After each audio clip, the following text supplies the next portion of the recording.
So hello everyone, my name is Manpreet Singh और आप सभी का बहुत बहुत वेलकम है स्कोर शाला के इस यूट्यूब चैनल पर।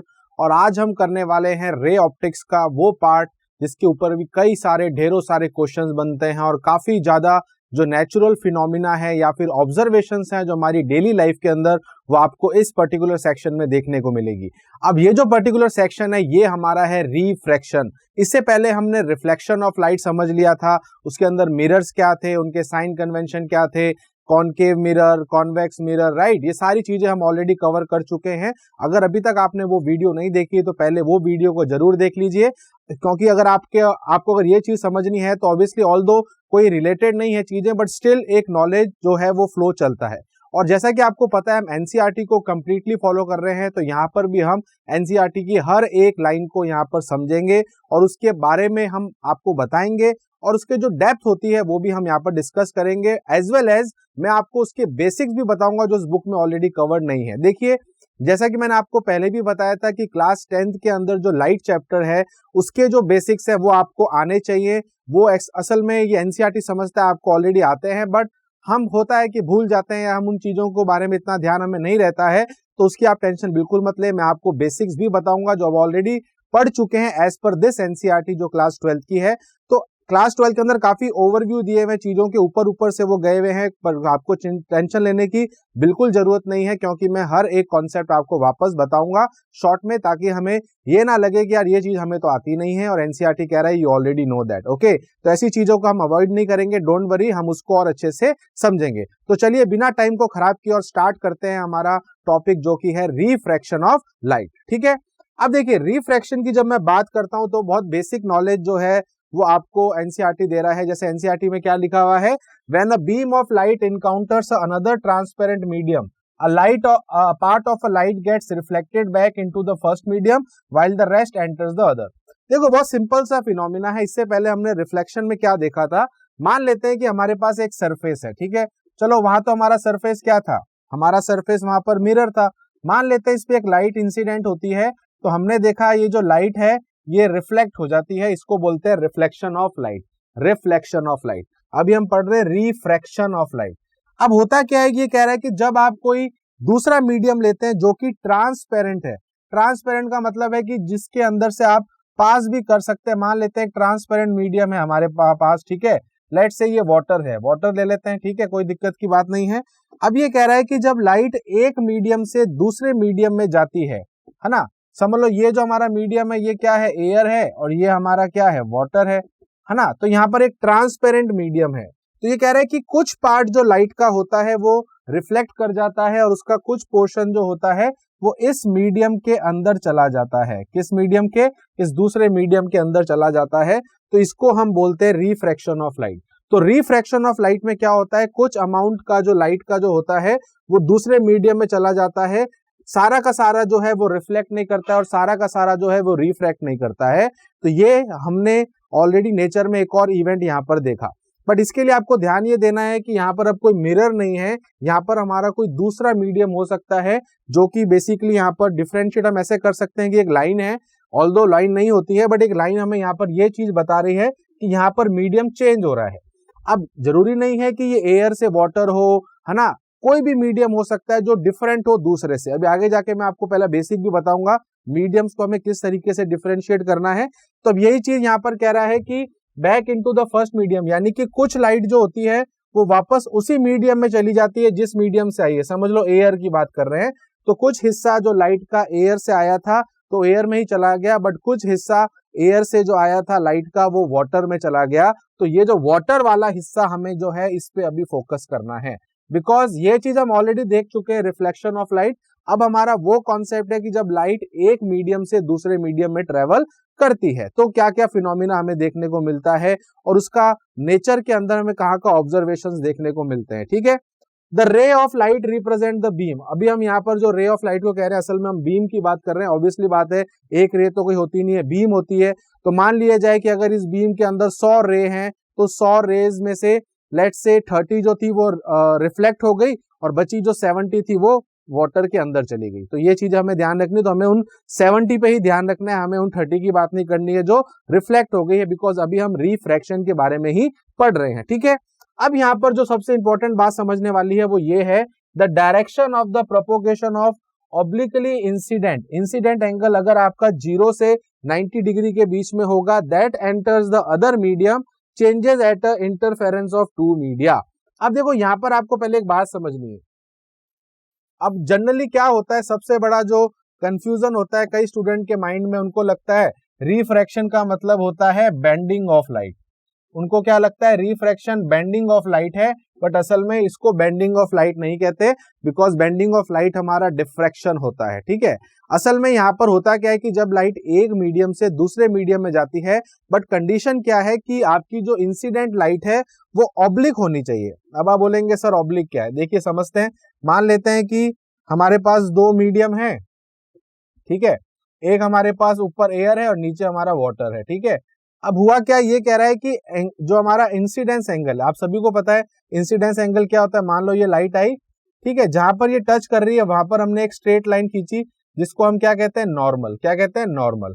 अब ये जो नॉर्मल है इसके साथ हमेशा एंगल ऑफ इंसिडेंस बनता है। ये हम रिफ्लेक्शन से भी जानते हैं कि आपको मैंने बताया भी था, एंगल ऑफ इंसिडेंस और एंगल ऑफ रिफ्लेक्शन हमेशा नॉर्मल से और इंसिडेंट रे के बीच में होता है, कभी भी इसका मिरर से लेना देना नहीं होता है। तो यहाँ पर आपको मीडिया से नहीं लेना है, मीडियम से नहीं लेना है, आपको ये हमेशा आई से लेना है। तो ये आई अगर 0 डिग्री से लेके, है ना, 90 डिग्री के बीच में होना चाहिए, यानी कि ये लाइट ऐसे सीधी नहीं आनी चाहिए, हल्का सा ये नॉर्मल से इस तरफ आप कह सकते हो ऑब्लिक होना चाहिए, है ना। तो direction of propagation of obliquely incident ray of light that enters the other medium, है ना। अब ये जो लाइट जो दूसरे मीडियम में जाएगी तो ये अपने ओरिजिनल पाथ से, देखो ओरिजिनल पाथ इसका ये है, जाना इसको ऐसे चाहिए था, बट ये अपने ओरिजिनल पाथ से डाइवर्ट होके ऐसे हो गई, है ना। तो इसको बोलते हैं रिफ्रैक्शन ऑफ लाइट। तो रिफ्रैक्शन का मतलब होता है डाइवर्ट होना। बेसिकली हम यहाँ डाइवर्ट क्यों हो रही है, उसका रीजन होता है कि उसकी वेलोसिटी बदल जाती है। वो भी मैं आपको बेसिक्स में बताऊंगा कि जब अपन 10th के जो बेसिक्स है उसको थोड़ा शॉर्ट में समझेंगे, ताकि हमें थोड़ा सा वापस रिफ्रेश हो जाए कि रिफ्रैक्शन है क्या। तो जब लाइट एक मीडियम से दूसरे मीडियम में जाती है तो उसकी वेलोसिटी में चेंज आता है, और वो वेलोसिटी के चेंज की वजह से वो अपने ओरिजिनल पाथ से डाइवर्ट हो जाता है। अब या तो वो उस पाथ से ऊपर की तरफ हो जाता है या नीचे की तरफ हो जाता है, वो भी मैं भी आपको समझाऊंगा, बट आई होप आपको एनसीईआरटी की ये वाली लाइन जो है वो समझ में आ गई है।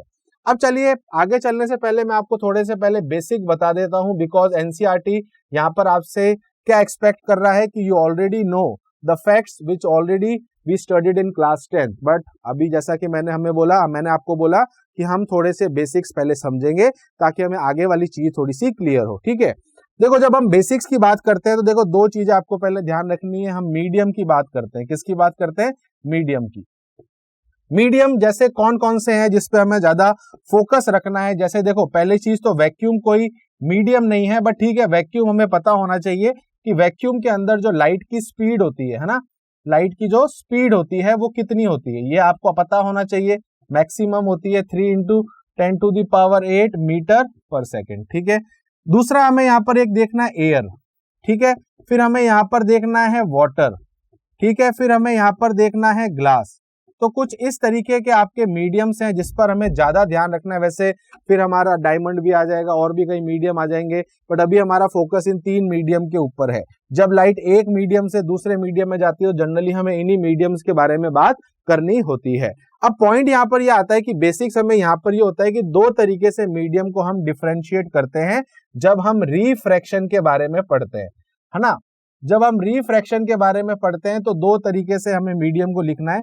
एक होता है रेयरर और एक होता है डेंसर। अब आप बोलेंगे सर रेयरर कौन है, डेंसर कौन है, डजंट मैटर। ये सिर्फ और सिर्फ एट द मोमेंट पता चलेगा कि उन दोनों मीडियम में से एक रेयरर कौन सा है, डेंसर कौन सा है। अब समझने के लिए आपको ये समझा दूं, रेयरर का मतलब होता है जिस मीडियम की डेंसिटी लेस हो। लेस डेंसिटी वाला जो मीडियम है, इसको अपन और नॉर्मल लैंग्वेज में बोले तो लाइट मीडियम है।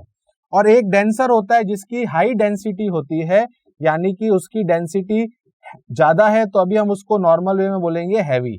अब आप बोलेंगे सर हैवी लाइट में कैसे समझूं, तो अभी आप समझिए उसके मॉलिक्यूल से। मॉलिक्यूल जब बहुत एक दूसरे के पास होंगे तो डेंसिटी ज्यादा है, और अगर मॉलिक्यूल्स दूर होंगे तो उनकी डेंसिटी कम है। अब आप बोलेंगे सर इसका मतलब तो ये है कि एयर जो है वो हमारा रेयरर है, वाटर हमारा डेंसर है, तो फिर ये जो हमारा ग्लास है ये क्या है। ऐसा नहीं होता है, किसी भी टाइम पर जब लाइट एक मीडियम से दूसरे मीडियम में जाती है तो उन दोनों के बीच में कंपैरिजन होता है कि लाइट हल्के से जो है वो हैवी में जा रही है या हैवी से हल्के में जा रही है, राइट।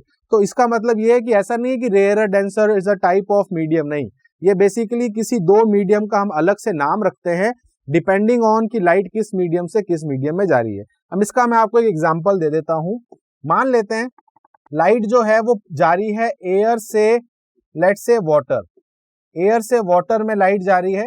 तो अब अगर आप देखेंगे तो एयर के कंपैरिजन वाटर अगर मैं देखूं तो लाइट है, तो यहां पर एक को बनना पड़ेगा रेयरर और एक को बनना पड़ेगा डेंसर। तो अगर ये हल्का है तो ये डेंसर बन जाएगा। तो इसका मतलब लाइट जब एयर से वाटर में जाती है, ठीक है, तो आपको ध्यान रखना है जब रेयरर से डेंसर में लाइट जाती है तो क्या होता है।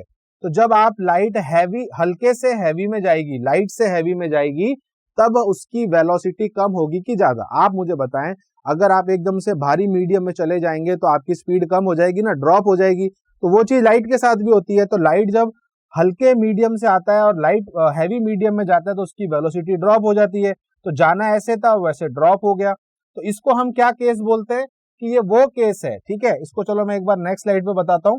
तो ये वो केस है, ठीक है। जैसे अगर मैं बोलता हूं first case, case number first, case number first ये कह रहा है कि मान लेते हैं कि लाइट जो है वो रेयरर से कहां जा रही है, डेंसर में जा रही है।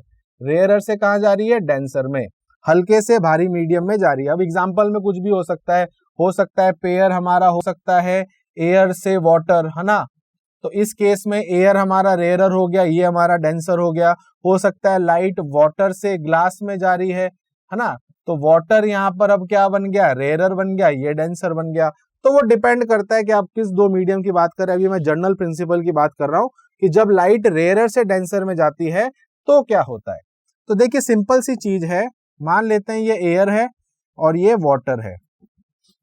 मोर स्पेसिफिकली हम रेयरर डेंसर की बात कर लेते हैं। जब लाइट रेयरर से डेंसर में जाएगी तो क्या होगा। तो ये लाइट आई, इंसिडेंट करी, एंगल हमने देखो क्या रखा, 90 से और 0 के बीच में रखा, ठीक है। ये हमारा नॉर्मल है, ये हमारी इंसिडेंट रे है, ये एंगल हमारा एंगल आई है, ठीक है। अब यहां पर आप देख सकते हैं कि लाइट का ओरिजिनल पाथ क्या है। ओरिजिनल पाथ तो ये है, जाना तो इसको ऐसे चाहिए था, बट ये ऐसे ना जाके हल्का सा क्या कर लेती है, ड्रॉप कर जाती है, इसकी स्पीड ऐसे ड्रॉप हो जाती है, ठीक है। तो इस केस में हमारा एंगल आर कौन सा है, एंगल आर ये है, ठीक है। तो अब यहाँ पर देखो क्या क्या कंडीशन है जो मैं आपको समझा रहा हूं। पहली चीज यहाँ पर ये, इस केस को हम क्या बोलेंगे, लाइट बेंड्स टूवर्ड नॉर्मल। ये सब हम क्लास 10th में एक बार पढ़ चुके हैं। यहाँ पर लाइट किस तरफ बेंड हो रही है, नॉर्मल की तरफ, यानी कि टूवर्ड्स नॉर्मल। तो कभी अगर आपको ऐसा केस आ जाए कि लाइट जो है वो हल्का सा बेंड किस पर्टिकुलर केस में करती है, जब लाइट रेयरर से डेंसर में जाती है। अब इसी का दूसरा वर्जन क्या आता है कि नहीं, अगर लाइट डेंसर से रेयर में जाए तो क्या है, अब वो हैवी से उसमें जा रही है, ठीक है। अब वो जा रही है डेंसर टू रेयरर, अब वो भारी से हल्के में जा रही है। अब इस केस में क्या करेंगे, इस केस में अब हमें पता है, मान लेते हैं कि अब ये एयर है, ठीक है, और ये वाटर है। तो अब लाइट वाटर से एयर में जानी चाहिए, तो ये लाइट गई वाटर से एयर में, ठीक है। अब इस केस में अगर मैं आपको बोलूं कि नॉर्मल क्या है, तो नॉर्मल हमारा ये है, ठीक है, ये हमारा एंगल आई है। अब लाइट को जाना तो ऐसे चाहिए था, as per the logic light का पाथ तो ये है, बट जैसे ही वो हैवी से लाइट में जाती है तो उसकी स्पीड बढ़ जाती है, इंक्रीज हो जाती है। तो इस केस में लाइट अपने ओरिजिनल पाथ से इस तरीके से डाइवर्ट हो जाती है। तो अब हमारा एंगल आर ये है, ठीक है। अब आप खुद देख सकते हैं कि लाइट नॉर्मल से अवे जा रही है। लाइट कहां जा रही है, अवे फ्रॉम नॉर्मल। तो इसको हम लिखेंगे लाइट अवे फ्रॉम नॉर्मल। अब आपको बात समझ में आई, नॉर्मल की तरफ लाइट कब बेंड होती है, नॉर्मल से दूर की तरफ बेंड कब होती है। तो वो आपको देखना पड़ेगा, मीडियम हमारा कौन सा है, डेंसर से रेयरर जा रही है या फिर रेयरर से डेंसर जा रही है। एक और ऑब्जर्वेशन आप यहाँ पर देखेंगे कि इस पर्टिकुलर केस में अगर हम देखें तो एंगल आई बड़ा है कि एंगल आर बड़ा है, तो एंगल आई बड़ा होता है इस केस में। और अगर हम ये वाला केस देखें तो इस वाले केस में हमारा एंगल आई जो होता है वो छोटा होता है एंगल आर से। तो ये कुछ ऑब्जर्वेशंस हैं जो हम ऑलरेडी क्लास 10th में पढ़ चुके हैं और वहीं से हमने इन चीजों को समझा है, ठीक है। अब यहाँ पर और क्या बेसिक्स है तो वो हम साथ साथ देखेंगे, जहां मुझे जरूरत पड़ेगी आपको और समझाने की तो मैं समझाऊंगा, बट आपको पहले बेसिकली ये पता होना चाहिए कि यहाँ पर हमारा रिफ्रैक्शन होता क्या है। लाइट की वेलोसिटी का कम ज्यादा होना, उसकी वजह से लाइट अपने ओरिजिनल पाथ से डाइवर्ट हो जाती है। उसके लिए मीडियम का चेंज होना जरूरी है। एक मीडियम को रेयरर बनना पड़ेगा, एक को डेंसर बनना पड़ेगा। लाइट कब नॉर्मल की तरफ मुड़ती है, लाइट कब नॉर्मल से दूर की तरफ जाती है, एंगल आई एंगल आर से कब बड़ा होता है, एंगल आई एंगल आर से कब छोटा होता है। तो ये सारी चीजें आपको पहले पता होनी चाहिए, बेसिक्स आप जानते होंगे, तभी हम आगे वाली चीजों के बारे में बात करेंगे। ठीक है, चलो अभी तक हम थोड़ा सा बेसिक ये समझ लिया। अब देखते हैं आगे एनसीईआरटी हमें क्या कहता है। अब एनसीईआरटी हमें डायरेक्ट इस पे लेके जाता है कि लॉ ऑफ रिफ्रैक्शन क्या है। तो अगर अभी जो मैंने आपको चीज समझाई है तो आप वो इस डायग्राम में भी देख सकते हैं इजीली। तो ये डायग्राम आपको एनसीईआरटी के अंदर दिख जाएगा। इस डायग्राम के अंदर अगर आप देखेंगे तो एक इंसिडेंट लाइट आ रही है, ठीक है। यहाँ पर आप देख सकते हैं ग्लास है, कुछ भी हो सकता है ये मटेरियल। इस ग्लास पे ये लाइट इंसिडेंट कर रही है और यहां से टकरा के ये रिफ्लेक्ट कर रही है। कुछ पार्ट इसका रिफ्लेक्ट हो गया, बट अंदर जो लाइट चली गई मीडियम के, उसको क्या बोलते हैं, रिफ्रैक्टेड रे, जैसे कि मैंने आपको बताया था। अभी आप देख सकते हैं कि ये एंगल आई है और ये एंगल आर है। अभी एंगल आर हमारा रिफ्लेक्टेड एंगल नहीं है, रिफ्रैक्टेड एंगल है। तो डोंट गेट कंफ्यूज कि ये स्मॉल आर क्या है। तो यहाँ पर ये इंसिडेंट रे, ये रिफ्लेक्टेड रे और ये रिफ्रैक्टेड रे, और ये जो पॉइंट है जहां से ये लाइट अपने कहते हैं ना सारी जो इनके फंक्शंस हो रहे हैं, यानी कि रिफ्लेक्शन या रिफ्रैक्शन हो रहा है, उस कॉन्टेक्ट ऑफ पॉइंट से हम एक नॉर्मल खींचते हैं मीडियम के ऊपर या उस प्लेन के ऊपर, तो उसको हम नॉर्मल कहते हैं। ठीक है, तो ये बेसिक चीजें हैं। अब इसमें आता है कि सर लॉज ऑफ रिफ्रैक्शन क्या है। ऑलरेडी हमने लॉ ऑफ रिफ्लेक्शन देखे हैं, तो लॉ ऑफ रिफ्रैक्शन भी उसके अंदर हमें पढ़ने होते हैं, जिसमें से एक हमारा स्नेल्स लॉ थोड़ा सा इंपॉर्टेंट है। अगर मैं यहाँ पर लॉ ऑफ रिफ्रैक्शन की बात करूं तो पहला लॉ तो बहुत सिंपल है, वो ये कहता है कि the incident ray, the refracted ray and the normal of the interference of the point of the incidence all lies in the same plane. आपको यहाँ पर एक चीज समझनी है। अभी वहां पर हमारा फर्स्ट लॉ क्या था रिफ्लेक्शन में, कि incident ray, reflected ray, normal always lie in a same plane, एक ही प्लेन में तीनों होंगे। तो यहाँ पर भी वही चीज है, बस यहाँ पर अब रिफ्लेक्टेड की जगह रिफ्रैक्टेड रे हो जाएगा। तो according to this incident ray, normal और रिफ्रैक्टेड रे, ये तीनों एक ही प्लेन में होंगे। इवन जो रिफ्लेक्टेड रे है वो भी उसी प्लेन में होगी। तो कुल मिला के ये हमेशा एक ही प्लेन में रहते हैं। ऐसा नहीं है कि ये इंसिडेंट लाइट ऐसे आई और ये रिफ्रैक्ट ऐसे हुई, नहीं, ये जिस प्लेन में आई है उसी प्लेन में इसका रिफ्रैक्शन होगा और नॉर्मल भी उसी प्लेन में होगा। तो ये हमारा फर्स्ट लॉ है जो कि काफी सिंपल है, बट जो सेकंड लॉ है वो हमारे लिए इंपॉर्टेंट है, जिसको हम कहते हैं Snell's law. The Snell's law की अगर मैं बात करूं, बट इस पे चलने से पहले मैं आपको पहले स्नेल्स लॉ के बेसिक बता देता हूं, then we will move forward to this particular slide कि यहाँ पर हमें एनसीईआरटी क्या समझा रहा है। बट पहले हम खुद से एक बार समझ लेते हैं कि स्नेल्स लॉ है क्या। ठीक है, अभी यहां पर मैं बात कर रहा हूं स्नेल्स लॉ की। तो स्नेल्स लॉ क्या है, ठीक है,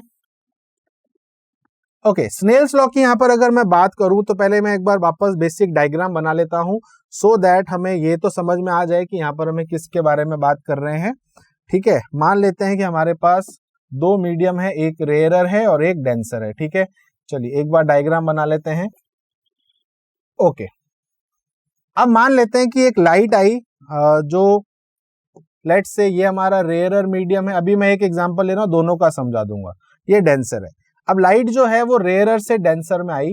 ठीक है, नाउ यू ऑलरेडी नो, मैंने अभी आपको बेसिक बताए थे क्या, कि जब लाइट रेयरर से डेंसर में आती है तो वो किस तरफ रिफ्रैक्ट हो जाती है, तो वो टुवर्ड्स द नॉर्मल रिफ्रैक्ट हो जाती है। ये हम ऑलरेडी जानते हैं, कोई बड़ी बात नहीं है। स्नेल्स लॉ क्या कहता है, स्नेल्स लॉ बेसिकली एंगल से रिलेटेड बात कर रहा है। मान लेते हैं ये एंगल है आई और ये एंगल है हमारा आर, है ना। So according to Snell's law, sine I और साइन आर, इनका जो रेशियो होता है वो हमेशा कांस्टेंट होता है। अच्छे से मेरी बात समझना, यहां पर क्या कह रहा हूं, according to Snell's law the ratio of sine I upon sine r is always constant for that particular case. अभी इस केस में मैं आपको बोलता हूं कि ये एयर है और ये हमारा वाटर है। ठीक है, तो जब लाइट एयर से वाटर में जाती है तो उस केस में एंगल आई और आर का, साइन आई और साइन आर का जो रेशियो होगा यानी कि उसकी जो वैल्यू होगी वो कांस्टेंट होगी। बट अभी आपको ये समझना है कि it is not constant for all types of medium और ऑल टाइप्स ऑफ कॉम्बिनेशन नहीं। अभी ये एयर वाटर की बात कर रहा है तो एयर वाटर के लिए इसकी वैल्यू कांस्टेंट होगी। अगर ये वाटर ग्लास की बात कर रहा है तो उसके लिए इसकी वैल्यू कांस्टेंट अलग होगी। हो सकता है कि अभी इस केस में कांस्टेंट की वैल्यू आ जाए लेट से √2 और किसी और में आ रही है √3, तो आप बोलेंगे सर ये तो वैल्यू बदल रही है। वैल्यू बदलेगी, आप उस पर्टिकुलर केस के अंदर अगर देखेंगे तो ये वैल्यू सेम रहेगी। अब इसका मैं मतलब समझाता हूं। मान लेते हैं फॉर एग्जांपल लेके चलेंगे बिकॉज एग्जांपल से हम समझते हैं। मान लेते हैं अभी मेरा एंगल आई कितना है, लेट से 45 डिग्री है, ठीक है, और एंगल आर मेरा 30 डिग्री है, ठीक है। अब जब मैं यहाँ पर sin i upon sin r लगाऊंगा तो मुझे क्या वैल्यू मिलेगी, तो मैं लगाऊंगा sin 45 होता है 1/√2 मल्टीप्लाई sin 30 होता है हाफ, तो ये 2/1 हो गया। सो ये 2/√2 हो गया, मल्टीप्लाई कर लेते हैं, डिवाइड कर लेते हैं √2 से, तो ये हो जाएगा √2। कितना हो जाएगा, √2। अब अकॉर्डिंग टू दिस पर्टिकुलर जो हमारा मीडियम है उसके लिए √2 इज अ कांस्टेंट, यानी कि 1.4 इस वैल्यू फिक्स हो गई है, ठीक है। अब आप बोलेंगे सर ये जो है अब ये कभी भी बदलेगी नहीं, ये बदलेगी बट अगर आप मीडियम्स बदल देंगे, अगर आप दोनों मीडियम्स में से किसी एक को चेंज कर देंगे, है ना, यानी कि अगर कॉम्बिनेशन चेंज हो गया तो इसकी वैल्यू भी बदल जाएगी। अब यहाँ पर मेरा पॉइंट सुनना।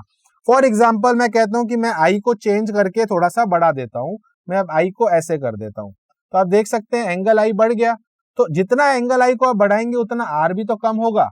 तो इनका जो ऐसा नहीं है कि अगर आप एंगल आई को चेंज करेंगे आर नहीं होगा, आर भी चेंज होगा। एंगल आई को चेंज करेंगे तो आर भी चेंज होगा, बट दोनों का जो रेशियो रहेगा दैट विल रिमेन सेम। सो ये है स्नेल्स लॉ। अब स्नेल्स लॉ यहीं पर खत्म नहीं होता है, आगे जाके आपने जब क्लास 10th में देखा होगा तो वहां पर रिफ्रैक्टिव इंडेक्स वाली भी एक टर्म आई थी, तो वो भी पहले मैं आपको समझाता हूं, फिर हम पढ़ेंगे कि एनसीईआरटी हमें यहाँ पर क्या बता रहा है, ठीक है। एक टर्म होती है जिसको हम बोलते हैं refractive index, very very important. Refractive index आपको बताता है मीडियम के बारे में, यानी कि हर मीडियम को जब हम डिफरेंशिएट करते हैं ना कि यार ये रेयरर है ये डेंसर है, तो ये मैंने किस बेसिस पे बोला, ऐसे थोड़ी है मैं देख के जज करके बता दूंगा नहीं ये हल्का है ये हैवी है, नहीं। हमें वहां पर पर्टिकुलर एक कहते हैं ना एक असर्टिव आंसर चाहिए, तो उसके लिए हम ये देखेंगे उनका रिफ्रैक्टिव इंडेक्स क्या है। तो बेसिकली रिफ्रैक्टिव इंडेक्स क्या होता है, रिफ्रैक्टिव इंडेक्स को म्यू से डिनोट कर सकते हैं और एन से डिनोट कर सकते हैं, तो एनसीईआरटी में जनरली एन से कर रहे हैं, ठीक है। तो जो रिफ्रैक्टिव इंडेक्स होता है इसका फॉर्मूला होता है C/V। अब आप बोलेंगे सर C क्या है, और रिफ्रैक्टिव इंडेक्स किसी भी मीडियम का हो सकता है। मान लेते हैं कि पहला मैं बात कर लेता हूं एयर की, किसकी बात कर लेता हूं, एयर की। तो जब मैं एयर की बात करता हूं तो एयर का रिफ्रैक्टिव इंडेक्स क्या होगा, तो एयर का रिफ्रैक्टिव इंडेक्स का फॉर्मूला क्या होगा, C/वेलोसिटी ऑफ लाइट इन एयर। अब सुनना यहां पर जो मैं समझा रहा हूं, ये तो एक जनरल फॉर्मूला है किसी भी मीडियम के लिए, तो मैं यहाँ m लगा देता हूं। किसी भी मीडियम का रिफ्रैक्टिव इंडेक्स क्या होगा, C/Vm। जहां C क्या है, C is very important, C है वेलोसिटी ऑफ लाइट, ठीक है, in vacuum, velocity of light in vacuum, या जिसको हम मैक्सिमम वेलोसिटी कहते हैं, जिसकी वैल्यू फिक्स है ना, ये वैल्यू फिक्स होती है रिफ्रैक्टिव इंडेक्स की, है ना। तो ये जो C है ये तो फिक्स है, बट जो Vm है वो उस पर्टिकुलर मीडियम में वेलोसिटी की लाइट की वेलोसिटी है। तो जब लाइट आती है वैक्यूम से, समझ लो वो एटमॉस्फेयर में आई, तो आप ये मत समझना कि उसकी स्पीड यही रहेगी जो वैक्यूम में थी, नहीं, वैक्यूम में तो कोई मीडियम नहीं था, बट जैसे ही मीडियम आ जाएगा तो उसकी वेलोसिटी बदल जाएगी, बेसिकली कम हो जाएगी। तो वही चीज आपको समझनी है कि ये Vm सबका अलग अलग होगा हर मीडियम का, तो इसीलिए रिफ्रैक्टिव इंडेक्स भी हर मीडियम का अलग अलग होगा, but C always remain same. अब जैसे अगर मैं इसकी बात करूं तो जब आप किसी भी बुक में पढ़ेंगे या आपने ऑलरेडी पढ़ा भी होगा, जो एयर का रिफ्रैक्टिव इंडेक्स है वो समवेयर अराउंड होता है 1.0003, है ना। बहुत ही आप कह सकते हैं मतलब बेसिकली वैक्यूम के बहुत नियर होता है, बट वैक्यूम जितना नहीं होता है।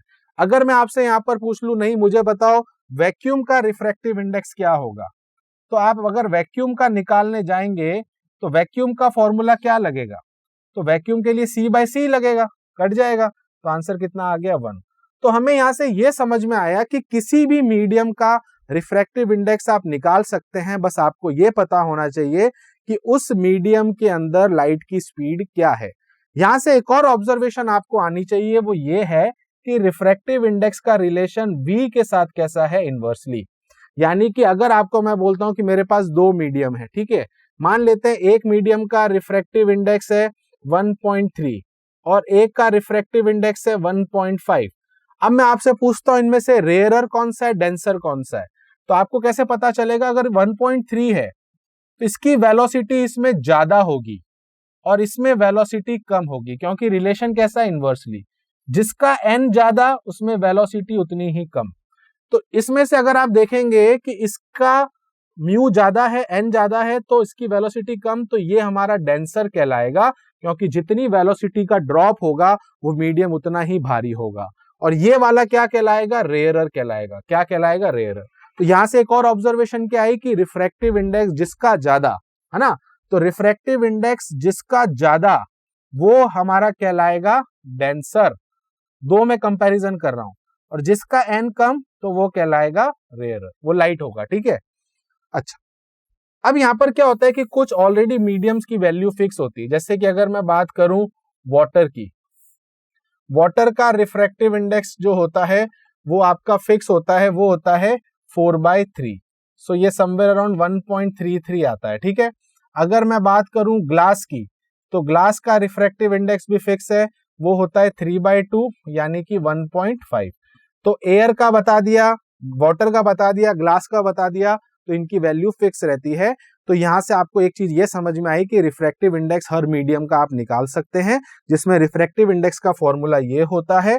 दूसरी चीज, रिफ्रैक्टिव इंडेक्स एक नंबर है, यानी कि आप देख सकते हैं कोई यूनिट नहीं है, आपको इसकी कोई यूनिट नहीं लगानी है, ये जस्ट एक नंबर है, एक रेशियो है, और ये हमें बताता है मीडियम कितना डेंस है या कितना जो है वो रेयरर है, यानी कि लाइट है ना।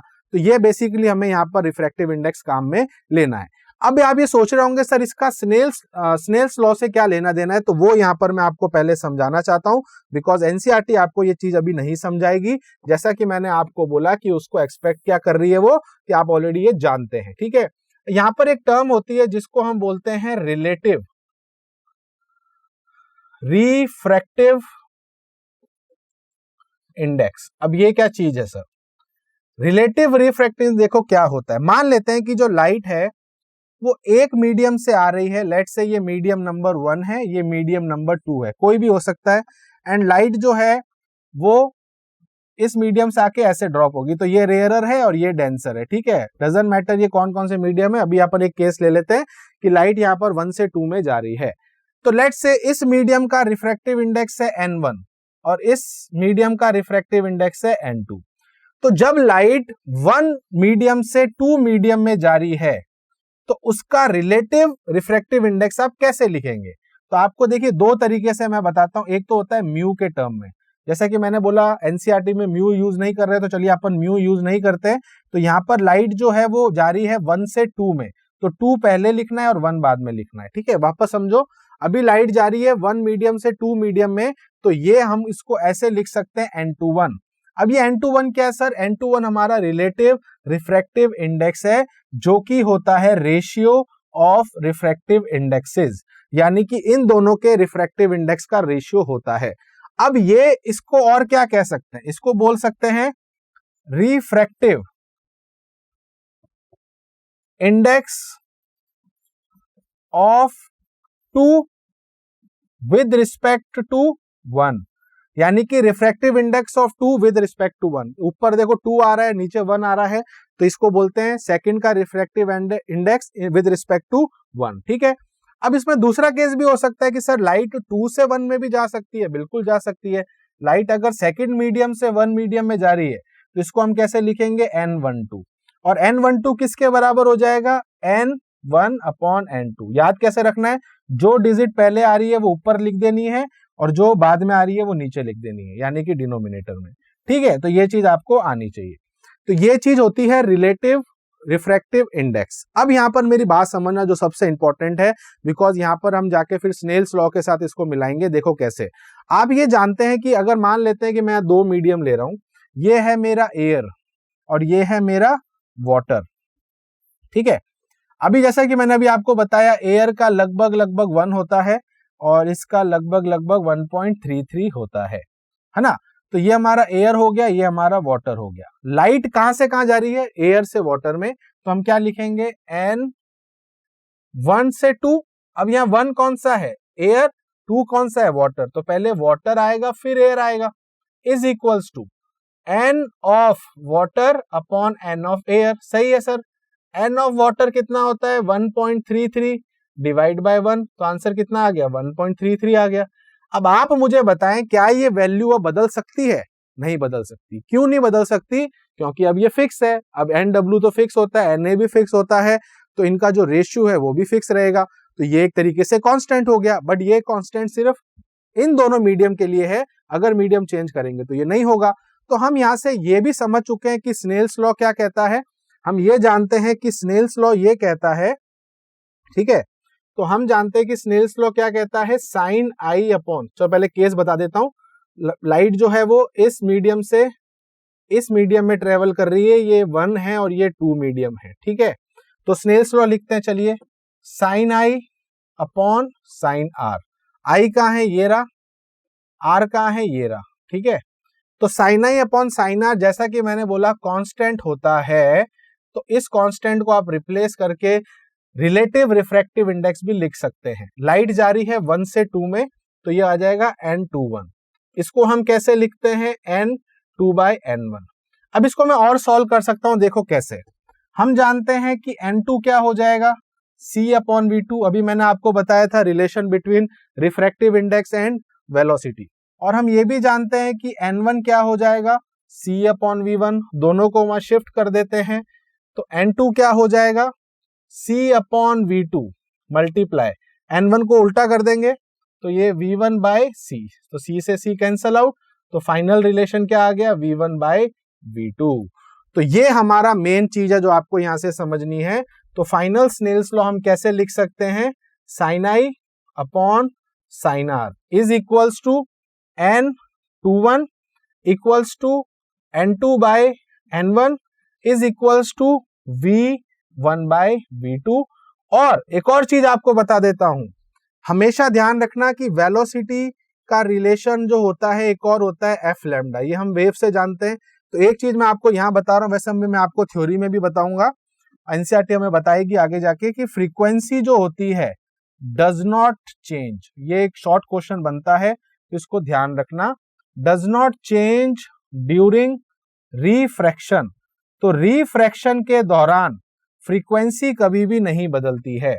लाइट की फ्रीक्वेंसी कभी भी नहीं बदलती, तो ये कांस्टेंट हो गया। तो वेलोसिटी का रिलेशन वेवलेंथ के साथ कैसा हो गया? Directly proportional. तो अगर ये v1/v2 है तो ये भी λ1/λ2 के बराबर होगा। So this is a Snell's law complete version. अब यहां पर आपको ये देखना है, पहली चीज, n का रिलेशन v के साथ कैसा है? इनवर्सली के डायरेक्टली? तो अगर आप देखेंगे ये हमारा इनवर्सली हो गया ना, तो ये इनवर्सली हो गया, और तो इनवर्सली ये वेवलेंथ के साथ भी होगा, है ना। अच्छा, कोई कहता है नहीं सर लाइट 2 से 1 में जा रही है, तो अगर 2 से 1 में जाएगी तो कोई दिक्कत की बात नहीं है। अब यहां से अगर 2 से 1 में जाएगी तो ये हो जाएगा साइन आई अपॉन साइन आर। अब लाइट 2 से 1 में जा रही है तो ये n12 हो जाएगा, और इसको हम क्या लिख सकते हैं? n1/n2, बट वेलोसिटी और वेवलेंथ उल्टा हो जाएगा, तो ये हो जाएगा v2/v1 और ये हो जाएगा λ2/λ1। तो इस तरीके से आपको मैंने कंप्लीट स्नेल्स लॉ बता दिया, जो ऑलरेडी हम क्लास 10th में कुछ देख चुके हैं, कुछ एक्स्ट्रा भी मैंने आपको यहाँ पर बताया है। एक और चीज मैं जो आपको यहाँ पर बताना चाहता हूं, जो मेरे से मिस हो गई है, वो ये है कि म्यू जो है, इसकी वैल्यू जो होती है वो मिनिमम से मिनिमम, मतलब म्यू सोलो यहाँ पर हम n लिख रहे हैं, तो रिफ्रैक्टिव इंडेक्स जो मिनिमम होगा वो 1 होगा। 1 से कम रिफ्रैक्टिव इंडेक्स कभी भी नहीं हो सकता। और 1 किसका होता है? वैक्यूम का। तो अगर आप वैक्यूम की बात करते हैं तो उसका रिफ्रैक्टिव इंडेक्स 1 होता है, बट 1 से कम रिफ्रैक्टिव इंडेक्स पॉसिबल नहीं है, भले आप कोई भी मीडियम लेके आ जाओ। और ये भी चीज आपको मैंने बता दी, जिसका n ज्यादा उसका v कम। तो सबसे कम n किसका होता है? वैक्यूम का। तो सबसे ज्यादा स्पीड भी लाइट की कहां होती है? वैक्यूम में। उसके अलावा सबकी स्पीड फिर धीरे धीरे घटना स्टार्ट हो जाएगी। तो ये कुछ बेसिक्स था जो मैंने आपको यहाँ पर बताया। अब चलिए एनसीईआरटी को समझते हैं, एनसीईआरटी हमें यहाँ पर क्या बता रहा है, बिकॉज हम वो भी तो देखें एनसीईआरटी हमें क्या कह रहा है। अब एनसीईआरटी कह रहा है सेकंड लॉ को क्या, the ratio of the sine of the angle of incidence to the sine angle of refraction is constant, जो कि मैंने अभी आपको बता दिया, sin i upon sin r is equals to constant. Remember that the angles of incidence and refraction are the angles that the incident its refracted ray makes with the normal respectively. जो आपको मैंने पहले ही बताया हुआ है कि angle i और angle r जो होते हैं वो हमेशा नॉर्मल के साथ बनते हैं, कभी भी वो किसी और के साथ एंगल नहीं बनाना है। इंसिडेंट रे और नॉर्मल के बीच का एंगल, रिफ्रैक्टेड रे और नॉर्मल के बीच का एंगल ही हमें यहाँ पर मेंशन करना है। तो यहाँ से हमें यह समझ में आ गया कि साइन आई और साइन आर किसके बराबर होता है, n21। अब आपको ये कंफ्यूजन नहीं रहेगा जब आप एनसीईआरटी पढ़ेंगे कि ये n21 क्या है भैया, है ना, हम तो समझ ही नहीं n21 क्या है। तो अभी मैंने आपको ऑलरेडी समझा दिया, n21 का मतलब है light is entering from one medium to another, और आप इसको फिर एक्सपेंड कर सकते हैं, इसको आप क्या लिख सकते हैं, n2 बाय n1। n2 क्या है, सेकेंड मीडियम का रिफ्रैक्टिव इंडेक्स, n1 क्या है, फर्स्ट मीडियम का, और वेलोसिटी का जस्ट इसका उल्टा हो जाएगा, और वेवलेंथ का भी सेम रहेगा। तो ये रिलेशन मैंने आपको ऑलरेडी बता दिया है, तो आप कंफ्यूज ना होंगे एनसीईआरटी को देख के। ठीक है, आगे चलते हैं, देखते हैं आगे एनसीईआरटी हमें क्या बता रहा है। ठीक है, ओके, नेक्स्ट कह रहा है वेयर n21। अब एनसीईआरटी कह रहा है n21 क्या है, n21 एक कांस्टेंट है। ठीक है, इसको क्या कहते हैं, इसको कहते हैं refractive index of the second medium with respect to the first medium. बताया था ना, n21 का मतलब क्या होता है, refractive index of second with respect to one. ठीक है, equation is the well known Snell's law of refraction, और इसी इक्वेशन को हम स्नेल्स लॉ भी कहते हैं, that we already know now. ठीक है, we note that n21 is a characteristics of the pair of the media. बताया था n21 क्या है, कैरेक्टरिस्टिक्स है पेयर ऑफ मीडिया, इसीलिए n21 को हम क्या लिखते हैं, n2 बाय n1। तो दोनों मीडिया के कैरेक्टरिस्टिक्स हैं। ठीक है, and also depends on the wavelength of the light. बताइए है वो तो, क्योंकि ये वेवलेंथ के साथ भी कैसा है, इनवर्सली प्रोपोर्शनल का रिलेशन है ना, तो ये भी हमने देख लिया। But it is independent of angle of incidence. आप एंगल ऑफ इंसिडेंस को चेंज करोगे तो उसका कोई इफेक्ट इस पे नहीं पड़ेगा। तो अब ये मत सोचना कि अगर मैं एंगल ऑफ इंसिडेंस बढ़ा दूं या कम कर दूं तो मेरा रिफ्रैक्टिव इंडेक्स चेंज हो जाएगा, नहीं, रिफ्रैक्टिव इंडेक्स उस पर डिपेंड नहीं करता।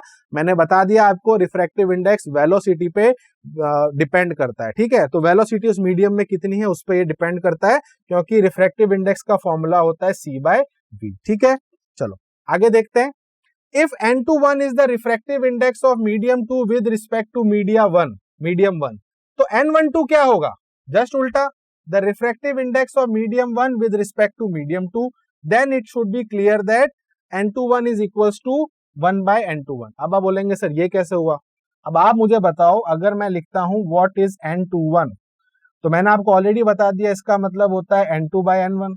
ठीक है, और अगर ये 2 से 1 में जा रही है तो ऐसे लिखेंगे, तो इसको मैं क्या लिख सकता हूं, n1 बाय n2। अगर दोनों को मैं मल्टीप्लाई करूं, तो मुझे क्या मिलेगा, तो दोनों को जब मैं मल्टीप्लाई करूंगा, so n2 by n1 multiply n1 by n2, cancel out, तो आंसर आएगा 1।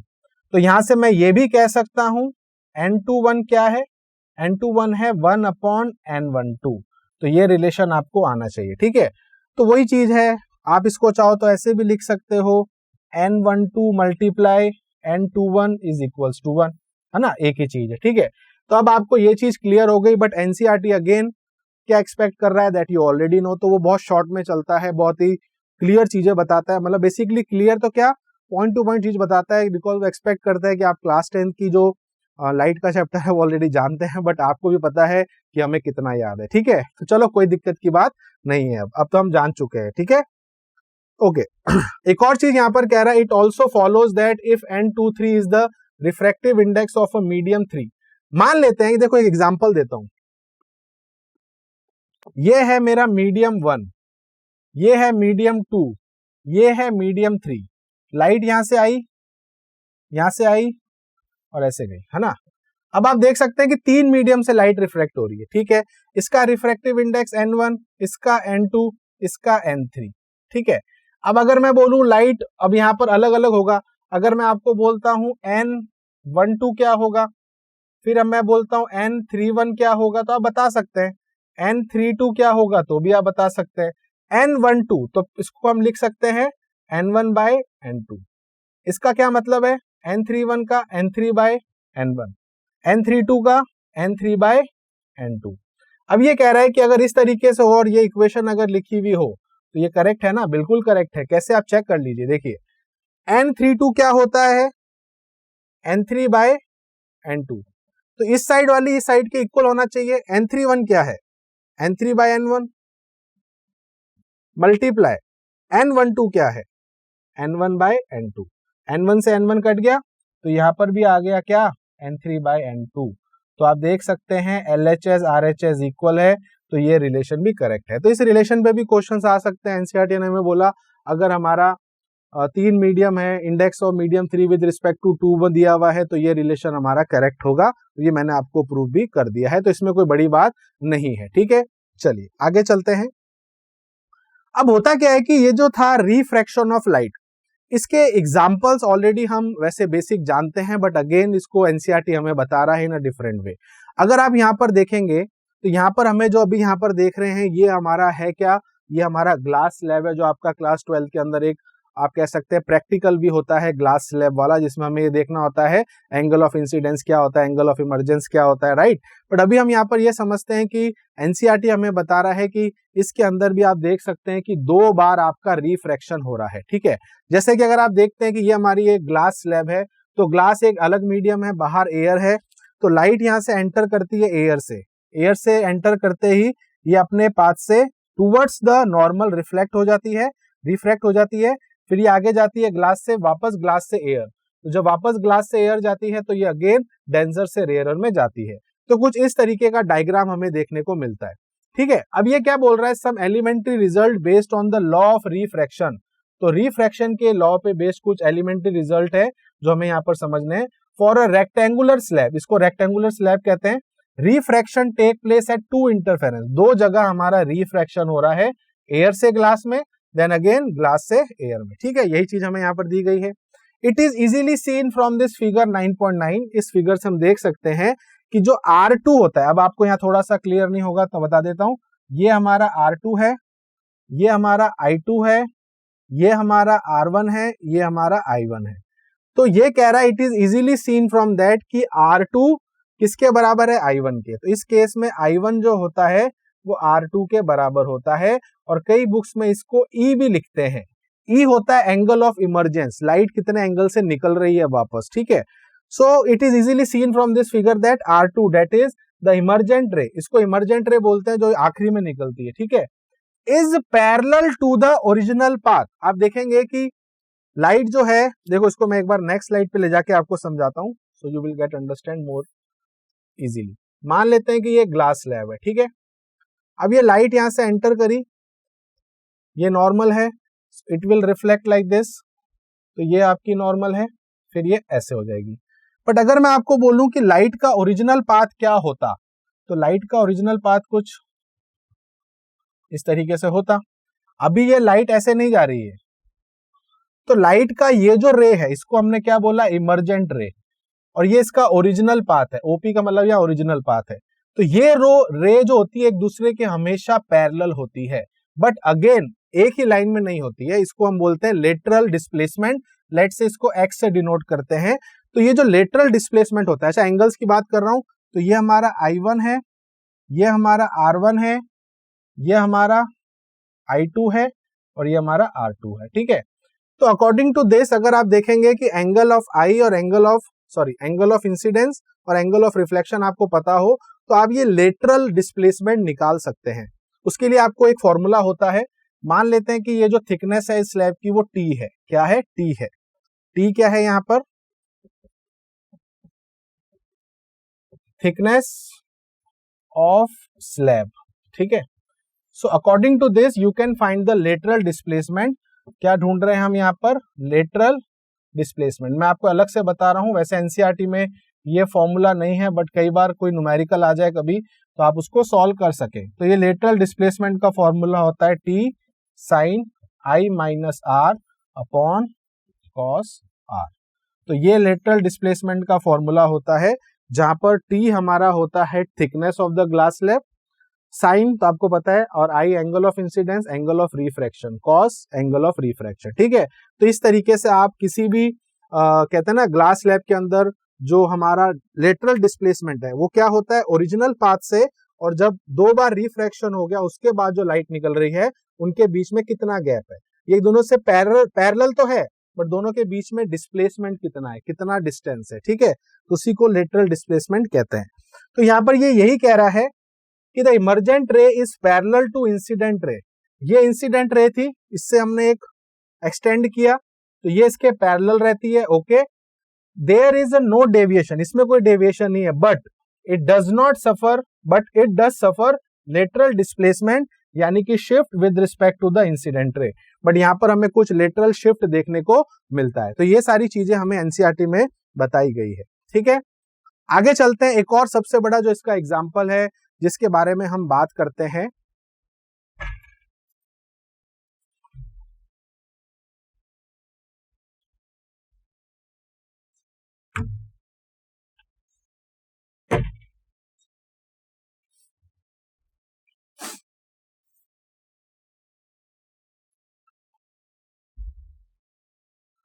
और वो एग्जाम्पल है रिलेटेड टू द डेप्थ। देखिए, ये एक बहुत सिंपल सा ऑब्जर्वेशन है। उससे पहले आपने देखा होगा कि जब हम स्विमिंग पूल देखने जाते हैं तो हमने क्या देखते हैं कि यार ये स्विमिंग पूल के बाहर बोर्ड लगा है कि ये स्विमिंग पूल 6 फीट डीप है, बट रियलिटी क्या होती है कि वो 6 फीट ना होके हमें ऐसा लगता है कि वो 4 फीट का है, ये 5 फीट का है, और हम उसमें कूद जाते हैं। Then will get to know कि यार ये तो काफी डीप था। तो इसलिए कई बार ऐसा होता है कि हमें वो लगता है कि यार नीचे वाला जो बेस है वो ऊपर है। एक तो ये ऑब्जर्वेशन हो गई। दूसरा एक और ऑब्जर्वेशन क्या होती है कि आप एक पानी का ग्लास लें, कांच का ग्लास लें, पानी भरें और उसमें कोई सिक्का या नींबू या कुछ भी आप डालें और उसको आप साइड से देखें तो आपको वो लगेगा कि सिक्का या नींबू ऊपर आ गया। ये भी एक ऑब्जर्वेशन है, ये ऊपर कैसे आया, इल्यूजन है ये, है ना। एक और चीज है, अगर आप एक ग्लास लेते हैं कांच का, उसमें पानी भरते हैं और एक पेन रखते हैं, तो वो पेन को जब आप देखेंगे तो पेन आपको बेंड दिखेगा। दिस इज ऑल्सो, है ना, ये भी एक रिफ्रैक्शन का एक कहते हैं ना इल्यूजन है। तो ये सारी चीजें रिलेटेड टू होती है कि रिफ्रैक्शन क्या है। तो वही चीज यहाँ पर कह रहा है, another familiar observation is that the bottom of the tank filled with the water appears to be raised. जैसे कि आप यहाँ देख रहे हैं, है ना। अभी मैं आपको इसको अच्छे से समझाऊंगा। मान लेते हैं कि ये ऑब्जर्वर है जो इसको देख रहा है, ये एक टैंक है, टैंक में वाटर भरा हुआ है, ये इसकी ओरिजिनल डेप्थ है। ओ यहाँ पर क्या है, जो इसका ओरिजिनल पॉइंट है बेस का, इस इंसान को या इस पर्सन को ये पॉइंट यहाँ दिखता है। तो ये इतना इसको ये फर्क नहीं दिख रहा, यानी कि इसको लग रहा है कि ये बेस इतना ऊपर है। ठीक है, जब इसको साइड से देख रहा है तो भी इसको ये ओ डैश ऊपर दिख रहा है। तो ये जो है ये इसको लग रहा है ये सिर्फ इतना डेप्थ है, तो इसको बोलते हैं अपेरेंट डेप्थ। अपेरेंट डेप्थ का मतलब होता है कि जो उसको फील हो रहा है कि ये डेप्थ इतनी है, बट अगर हम ऊपर से लेकर नीचे तक देखें तो ये इसकी रियल डेप्थ है। तो रियल डेप्थ और अपेरेंट डेप्थ में फर्क जो दिखता है that is because of refraction. और रिफ्रैक्शन तभी होगा, कोई बोलेगा सर अगर मैं इस टैंक को खाली रखूं तो ऐसा होगा, नहीं होगा, क्योंकि टैंक में अगर आपने पानी भरा है तो ही तो रिफ्रैक्शन होगा। देखो पहले मैं आपको इसको एक बार समझाता हूं, फिर हम एक बार पढ़ लेंगे कि एनसीईआरटी हमें क्या समझा रहा है। ठीक है, मान लेते हैं कि हमारे पास एक टैंक है, इसके अंदर एक सिक्का रखा हुआ है, कॉइन रखा हुआ है, और इसके अंदर हमने प्योर उसमें पूरा का पूरा पानी यहाँ पर फिल आउट कर दिया है। ठीक है, अब होता है कि लाइट आई, इससे टकरा के बाहर गई। तो पहली चीज आपको देखना है कि लाइट जब इससे टकरा के बाहर जाएगी और वो हमारी आंखों में आएगी तभी हमें कोई चीज दिखती है। हमें कोई चीज कब दिखती है, रिफ्लेक्शन के बाद, राइट। अब होता क्या है कि हम वो वाला केस लेते हैं कि लाइट यहाँ डेंसर से रेयरर में जा रही है, बिकॉज ये डेंसर है और ये रेयरर है, हवा ऊपर है ना। तो लाइट यहाँ पर हम ये वाली लेते हैं। ठीक है, तो लाइट ऐसे गई, और हम जानते हैं कि जब लाइट डेंसर से रेयरर में जाती है so it will bend away from the normal, तो ये ऐसे बेंड हो गई। ठीक है, अब आप आए और आपने कहा नहीं मैं देखता हूं ये डेप्थ, ये सिक्का कहाँ है। ठीक है, अब आंखों की यहाँ पर एक प्रॉब्लम होती है। प्रॉब्लम तो क्या, एक नेचर है क्या कि उसको लाइट बेंड होती भी नहीं समझ में आती। मान लो एक लाइट ऐसे आके ऐसे आ रही है ना, तो मुझे नहीं पता चलेगा कि लाइट ऐसे ऐसे मुड़ी है, मुझे लगेगा लाइट सीधी आ रही है। तो ये आंखों की एक सबसे बड़ा जो कहते हैं ना नेचर है, एक दिक्कत तो क्या कहेंगे, बट इस तरीके से आंखें काम करती है कि उसको नहीं समझ में आएगा लाइट कैसे बेंड हो रही है, उसको लगेगा सोर्स उसी जगह पर है जहां से वो लाइट सीधी आ रही है। तो अब आप इसको देख रहे हो तो आपको तो ये लाइट ऐसे नहीं दिखेगी, आपको दिखेगा लाइट सीधी आ रही है। तो आपको लगेगा ये लाइट यहाँ से कहीं से आ रही है। मैं एक एग्जांपल दे रहा हूँ, ठीक है, मैं कोई स्केल यूज नहीं कर रहा हूँ, बस एक आपको एग्जांपल दे रहा हूँ। तो इसको ये सिक्का यहाँ दिखेगा, है ना। तो आप देख सकते हैं सिक्का यहाँ पड़ा है, बट ये सिक्का इसको यहाँ दिख रहा है because of refraction of light. अब आप इसमें देखिए रियल डेप्थ क्या है, तो रियल डेप्थ आपकी ये है ना। तो ये जो हमारी डेप्थ है इसको मैं बोल देता हूं H1। H1 हमारी है रियल डेप्थ, ठीक है। और ये जो डेप्थ आपको दिख रही है इसको मैं बोल देता हूं H2। ये है हमारी अपेरेंट डेप्थ, ठीक है, ये हमारी अपेरेंट डेप्थ है। तो इनका एक रिलेशन भी होता है, वो भी मैं आपको समझा देता हूं। मान लेते हैं कि इस पर्टिकुलर फ्लूइड का रिफ्रैक्टिव इंडेक्स है लेट्स से n, क्या है n, कुछ भी हो सकता है, डजंट मैटर, वाटर भी हो सकता है, कोई और भी फ्लूइड हो सकता है, डजंट मैटर। तो मान लेते हैं कोई भी फ्लूइड है उसका रिफ्रैक्टिव इंडेक्स आपको पता है, ठीक है। अब ये आता है कि ये आपको बेसिकली अपेरेंट डेप्थ का क्या रिलेशन है, आप कैसे निकालेंगे। तो अपेरेंट डेप्थ का जो फॉर्मूला होता है वो होता है original depth divide by refractive index, original depth upon refractive index. देखिए एग्जांपल देता हूं, मान लेते हैं कि आप एक स्विमिंग पूल में गए, स्विमिंग पूल में पानी भरा हुआ है, तो यहाँ पर रिफ्रैक्टिव इंडेक्स किसका लेना है, वाटर का, और वाटर का हम जानते हैं कितना होता है 4/3, ठीक है। अच्छा मान लेते हैं कि वो पुल की जो ओरिजिनल हाइट है वो है 6 फीट। तो मेरा क्वेश्चन है कि आपको वो हाइट कितनी दिखेगी, आपको वो सॉरी डेप्थ कितनी दिखेगी। अभी जो स्विमिंग पूल है वो 6 फीट का है, तो आपको वो डेप्थ कितनी दिखेगी। तो आप सीधा H2 का फॉर्मूला क्या लगाएंगे, ओरिजिनल डेप्थ अपॉन या real depth upon refractive index. तो यहां पर हो जाएगा 6/4, ये 3 ऊपर चला जाएगा तो ये हो जाएगा 3, तो 9/2 4.5 फीट। तो आप देख सकते हैं वो रियल में 6 फीट है, बट आपको कितना दिख रहा है 4.5 फीट, यानी कि लगभग 1.5 फीट का जो डिफरेंस है वो आ चुका है। तो इसी को हम बोलते हैं अपेरेंट डेप्थ और रियल डेप्थ के अंदर रिलेशन, ठीक है। तो अगर आप थ्योरी पढ़ेंगे तो यही कह रहा है, for viewing near the normal direction it can be shown that. तो अगर आप सीधा देखेंगे तो भी आपको दिखेगा, साइड से देखेंगे तो भी आपको दिखेगा। It can shown that apparent depth जो कि H1 है इज रियल डेप्थ H2 है, divided by the refractive index of the medium. अभी यहाँ पर वाटर है तो उससे वाटर से डिवाइड कर देंगे। तो इस केस में अगर आपको कोई पूछ ले कि बताओ अपेरेंट डेप्थ क्या है, अपेरेंट डेप्थ हमारी यहाँ पर क्या है H1 है, और रियल डेप्थ हमारी H2 है, तो H2 डिवाइड बाय म्यू कर देंगे तो हमारा H1 निकल जाएगा, ठीक है।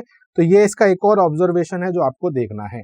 नेक्स्ट ऑब्जर्वेशन एक और काफी इंपॉर्टेंट ऑब्जर्वेशन है। अभी आपको जो भी मैं चीजें बता रहा हूं वो बेसिकली एग्जाम्पल कह सकते हो रिफ्रैक्शन के, या ऑब्जर्वेशन कह सकते हो रिफ्रैक्शन के, जो हम देखते हैं, ठीक है। अब ये क्या कह रहा है, the refraction of light through the atmosphere is responsible for many interesting phenomena.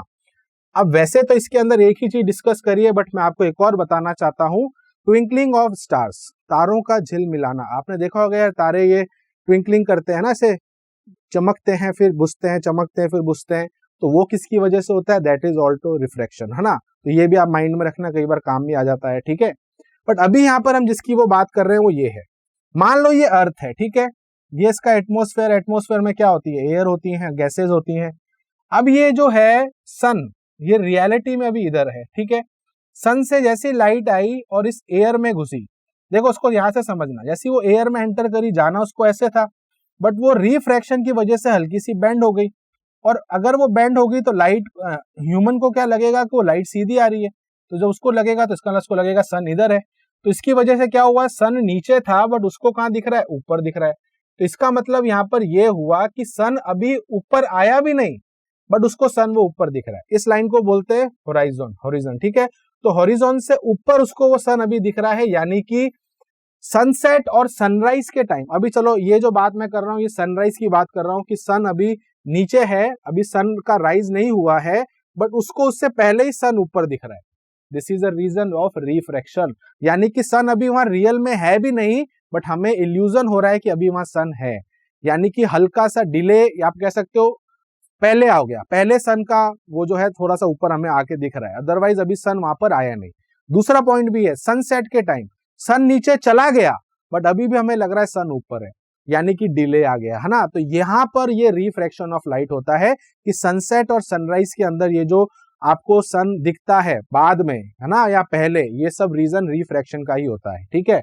For example the sun is visible a little before, यानी कि सन हमें थोड़ा पहले दिख लेता है द एक्चुअल सनराइज, सनराइज होने से पहले हमें वो दिख रहा है, थोड़ा सा पहले, ऐसा नहीं बहुत जल्दी, 1-2 घंटे की बात नहीं हो रही है, बहुत थोड़ा सा रहता है, ठीक है।